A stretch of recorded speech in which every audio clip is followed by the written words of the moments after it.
Несмотря на то, что Генеральная прокуратура возбудила уголовные дела по факту самоуправства в организации на территории гагаузской автономии 2 референдумов, лидеры всех политических партий Гагаузии объединились вокруг поддержки плебисцита. Не позволить провести референдум – это просто-напросто отнять у народа его имя, отнять его голос, отнять возможность сказать свое слово. Гагаузскому народу не безразлична судьба своей автономии, судьба Республики Молдовы в целом. Мы должны обязательно сделать все возможное для того, чтобы наши жители все до единого могли выйти на этот референдум. Это будет первый референдум, который состоится.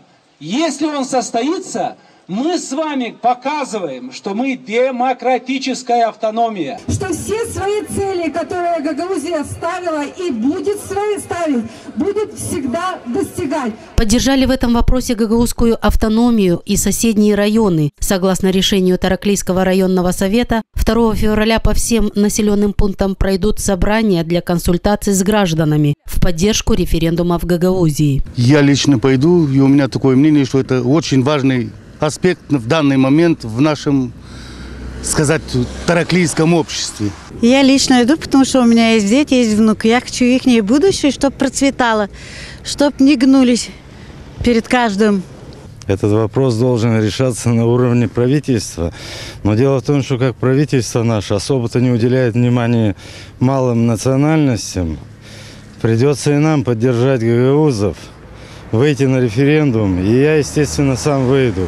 Жители Бессарабского района также высказались в поддержку референдума в Гагаузии. Думаю, что если они надумали этот референдум, значит, он что-то под себя имеет какую-то основу.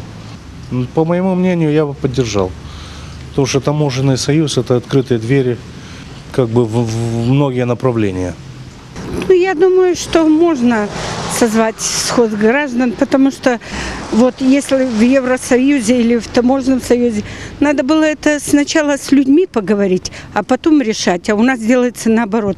Ну, я считаю, что такой сход граждан должен состояться и у нас в Бессарабке, потому что, выбирая Евросоюз или Таможенный союз, мы должны понимать, что куда мы идем и чем это закончится. Митинги проходят по всей Гагаузии, несмотря на морозные погодные условия. В минувшие выходные практически во всех населенных пунктах автономии прошли сходы граждан, собравшие более 1000 жителей со всех уголков Юга Молдовы.